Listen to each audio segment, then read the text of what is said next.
The first stage of cellular respiration is glycolysis, which is an inefficient ancient pathway that harvests energy for cells.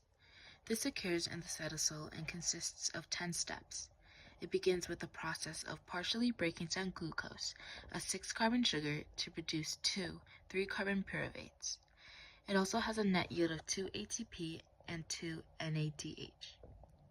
To obtain the ATP, substrate-level phosphorylation occurs, which is when an organic molecule, such as a phosphate donor, transfers a phosphate group directly to ADP, becoming ATP. The 10-chemical reaction process can be split up into 3 phases: the preparatory phase, cleavage phase, and payoff phase. In the preparatory phase, 2 ATP molecules are added to the reaction, producing a glucose molecule with 2 phosphate groups. This makes glucose less stable and ready to break down. In the cleavage phase, the 6-carbon molecule is split into 2 3-carbon molecules. For every molecule of glucose that enters the glycolysis, 2 3-carbon molecules enters the payoff phase. The payoff phase is where ATP and the reduced electron carrier NADH are produced. With the NADH, it will play a role in contributing to the synthesis of ATP during the electron transport chain. After glycolysis, aerobic or anaerobic respiration will occur. In anaerobic respiration, the pyruvates from glycolysis diffuse into the mitochondrial matrix. To enter the Krebs cycle, pyruvate must first be converted into a usable form. It undergoes oxidation, turning into acetyl-CoA and releasing carbon dioxide as a waste product. During this process, NAD+ is reduced to NADH as NAD+ gains 2 electrons and a hydrogen ion. Since one glucose molecule splits into 2 pyruvates that have 3 carbons each, this process occurs twice, resulting in 2 acetyl-CoA molecules entering the Krebs cycle. This is also known as a link reaction, or the PrEP step, because it prepares the pyruvate from glycolysis in order to be used in the Krebs cycle. The Krebs cycle takes place in the mitochondrial matrix in eukaryotic cells. The acetyl-CoA, a 2-carbon molecule produced in pyruvate oxidation, enters the Krebs cycle as the starting material. Catalyzed by enzymes, the acetyl-CoA reacts with oxaloacetate. Citrate is a 6-carbon molecule formed, marking the beginning of the Krebs cycle, which is also known as the citric acid cycle. The citrate is converted to its isomer before being oxidized.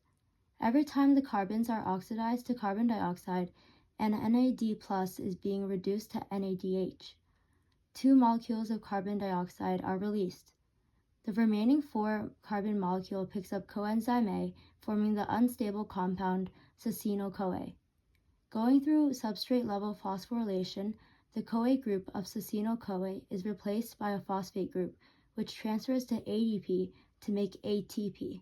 Then FAD is reduced to FADH2. A third NAD+ is reduced to NADH. NADH and FADH2 are important because these are reduced electron carriers that transfer high-energy electrons from the metabolic pathways to the electron transport chain. Then we end up with oxaloacetate again, which is regenerated. Now the Krebs cycle can repeat for the second acetyl-CoA molecule. The energy in the original glucose molecule is contained in the Krebs cycle output of 2 ATP, 6 NADH, and 2 FADH2. Oxidative phosphorylation is an aerobic process that uses the energy from the electron transport chain to synthesize ATP. In the electron transport chain, hydrogen atoms are separated from NADH and FADH2 in an oxidation reaction via the assistance of membrane-bound protein complexes. The products NAD+ and FAD can be used again for previous processes. Then, the hydrogen atoms are stripped of their electrons, leaving hydrogen ions in the mitochondrial matrix while the electrons travel through the mitochondrial membrane. The electrons are taken through the protein complexes, where many redox reactions occur between electrons and electron acceptors. The final redox reaction occurs when electrons rebind with the hydrogen ions and bond with O2 molecules to create H2O molecules. In every redox reaction, free energy is released. The protein complexes use this energy to pump hydrogen ions/protons out into the intermembrane space. This creates a proton gradient with a higher concentration in the intermembrane space and a lower concentration in the mitochondrial matrix. Because the membrane is semi-permeable, as seen by the uses of proteins to pump protons through, it is only with the assistance of another specific protein that the protons can diffuse back into the matrix.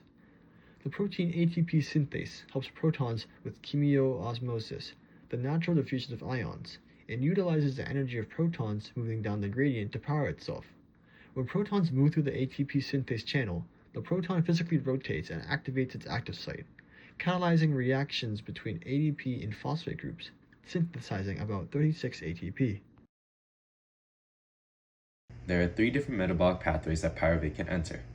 In aerobic respiration, when oxygen is present, pyruvate enters the mitochondria, oxidizes, and then enters the Krebs cycle, which is the first metabolic pathway. These processes produce reduced electron carriers that donate electrons to the respiratory electron transport chain, where oxygen is the final electron acceptor. When oxygen is not present, the movement of electrons stops. This results in NADH not being able to donate its electrons to the electron transport chain, so NAD+ is not regenerated.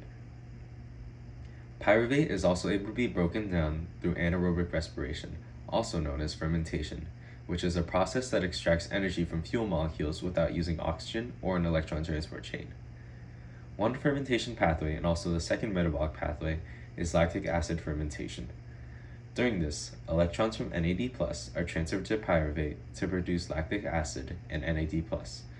Once oxygen is available, this process is reversible, and lactate is converted back to pyruvate in the liver. The second fermentation pathway, and also the third and final metabolic pathway, is alcohol fermentation. During alcohol fermentation, pyruvate releases carbon dioxide to form acetaldehyde, and electrons from NADH are transferred to acetaldehyde to produce ethanol and NAD+. This is an irreversible process.